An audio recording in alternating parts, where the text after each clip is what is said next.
Bismillahirrahmanirrahim. Assalamualaikum warahmatullahi wabarakatuh. Apa kabar anak-anak semuanya? Baik, alhamdulillah sehat ya. Meskipun di masa pandemi ini kita harus tetap semangat untuk belajar. Mata pelajaran hari ini adalah Al-Quran Hadis dengan materi masih sama dengan pertemuan yang sebelumnya, yaitu tentang surat Ad-Duha. Nah, untuk pertemuan yang ketiga kali ini kita akan belajar tentang arti dan isi kandungan surat Ad-Duha. Jadi kompetensi dasarnya adalah memahami arti dan isi kandungan surat Ad-Duha.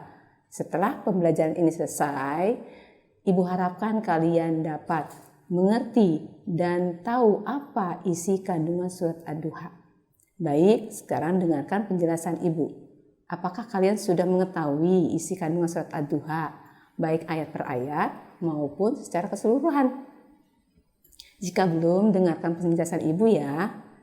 Surat Ad-Duha diturunkan berkaitan dengan masa kekosongan yang sempat terhenti beberapa saat, atau dikenal dengan Fatratul Wahyu. Jadi Fatratul Wahyu itu artinya masa kekosongan turunnya wahyu. Hal tersebut menyebabkan orang-orang kafir Quraisy mengejek Nabi Muhammad dan menyebarkan isu bahwa Nabi Muhammad telah ditinggalkan oleh Tuhannya.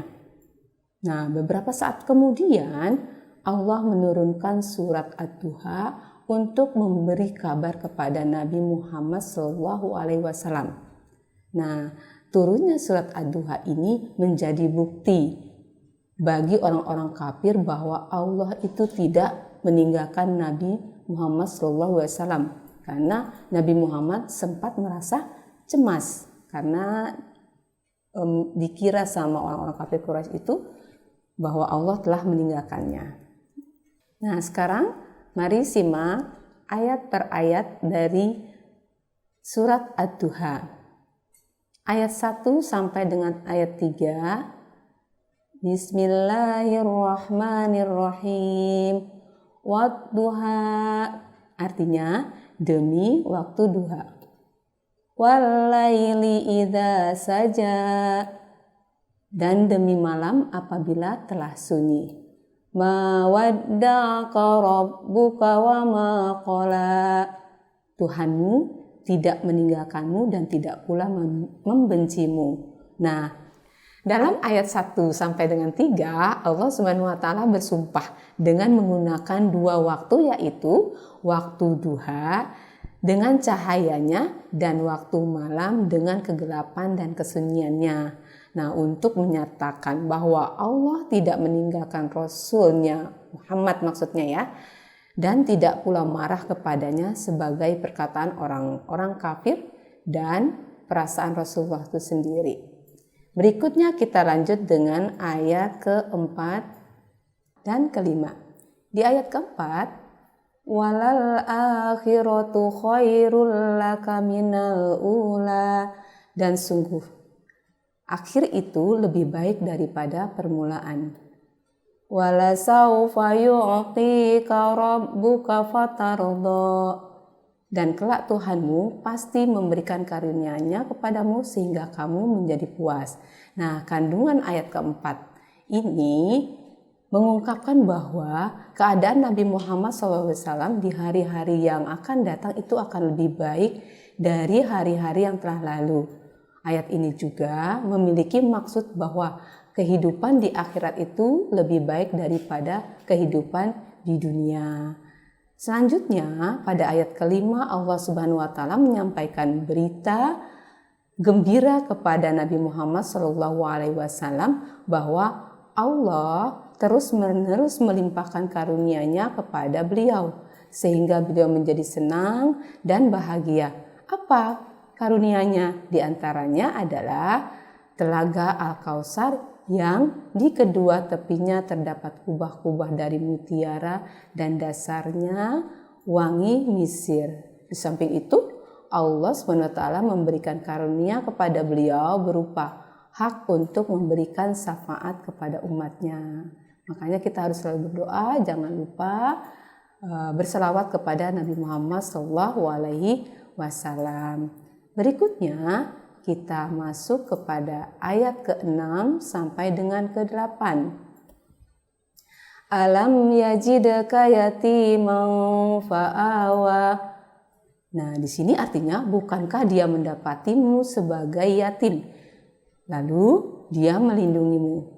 Wa wajadaka dhalan fahada, dan dia mendapatimu sebagai seorang yang bingung, lalu dia memberikan petunjuk. Wa wajadaka ailan fa'aghna, dan dia mendapatimu sebagai seorang yang kekurangan, lalu dia memberikan kecukupan. Nah, dalam ayat 6, 7, dan 8 ini diceritakan masa lalu Nabi Muhammad SAW. Apa saja masa lalunya? Yang pertama, beliau seorang yatim karena ayahnya meninggal dunia ketika beliau masih dalam kandungan ibunya. Kemudian Allah memberikan pelindungan melalui siapa? Ada yang tahu? Ya, betul. Melalui kakeknya dan pamannya, yaitu dengan mengasuh dan melindunginya dari ancaman orang-orang kafir. Kemudian seorang yang bingung dalam mencari kebenaran karena beliau tidak mengetahui syariat. Yang saat itu akhlak bangsa Arab sangat rendah dan akidahnya yang masih menyimpang. Apa menyimpangnya? Karena masih menyembah berhala. Kemudian Allah memberikan petunjuk kepada Nabi Muhammad SAW. Di ayat yang ke-8 diterangkan bahwa sebagai seorang yang kekurangan atau miskin, di mana ayahnya tidak meninggalkan harta kecuali seekor unta betina dan seorang hamba sahaya perempuan. Kemudian Allah memberinya harta benda berupa keuntungan yang amat besar ketika apa? Ketika perdagangan istri beliau, yaitu Siti Khadijah, berdagang dengan barang dagangan milik Khadijah ditambah dengan harta hibah dari Khadijah untuk memperjuangkan dan menegakkan agama Islam. Nah, itu isi kandungan dari ayat ke-6 sampai dengan ayat ke-8. Berikutnya, apa ayat ke-9 dan ke-10? Fa'ammal yatima fala taqhar. Artinya, maka terhadap anak yatim janganlah kamu berbuat sewenang-wenang. Yang ke-10, wa ammas sa'ila fala tanhar. Artinya, dan terhadap yang meminta-minta janganlah kamu menghardiknya. Nah, isi kandungan ayat 9 dan 10 ini menjelaskan bahwa sesudah beliau mendapatkan bermacam-macam nikmat dari Allah Subhanahu wa taala, yaitu karunia yang besar, sebagai yatim dilindungi, sebagai seorang yang bingung kemudian diberi petunjuk, dan sebagai seorang yang miskin kemudian diberikan kecukupan. Nah, ada perintah dari Allah Subhanahu wa taala kepada Nabi Muhammad. Di sini ada 3 perintah yang diamanahkan oleh Allah Subhanahu wa taala. Apa perintahnya? Beliau diperintahkan untuk memiliki kepedulian sosial kepada anak yatim dan orang-orang yang meminta-minta, baik yang meminta karena dia fakir atau miskin maupun orang yang meminta petunjuk. Nah, permintaan tersebut harus dilayani dengan lemah lembut dan tidak boleh berkata kasar atau menghardiknya. Itulah isi dari ayat ke-9 dan ke-10. Di ayat terakhir, wa amma bi ni'mati rabbika fahaddis. Artinya, dan terhadap nikmat Tuhanmu hendaklah kamu nyatakan dengan bersyukur. Nah, kandungan di ayat terakhir ini Allah Subhanahu wa taala menegaskan lagi kepada Nabi Muhammad SAW agar memperbanyak jumlah ketika memberikan sesuatu kepada orang-orang fakir dan orang-orang miskin. Selain itu, beliau juga diperintahkan untuk bersyukur.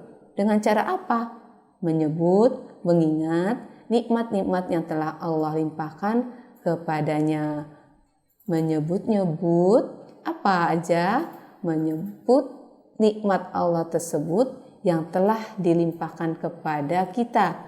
Bukan untuk apa? Bukan untuk dibangga-banggakan, bukan untuk membangga-banggakan diri, tapi untuk mensyukuri dan mengharapkan orang lain mensyukuri pada nikmat yang telah diperolehnya. Nah, demikianlah isi kandungan dari surat Ad-Duha ayat 1 sampai ayat 11. Apakah kalian paham? Nah, untuk lebih paham lagi silakan baca bukunya ya di rumah. Setelah akhir Ibu akan menyampaikan kembali apa kandungan dari surat Ad-Duha secara umum. Secara umum kandungannya adalah Allah tidak menurunkan wahyu untuk sementara kepada Nabi Muhammad ketika waktu beliau gelisah karena tidak turun-turunnya ayat suci Al-Quran.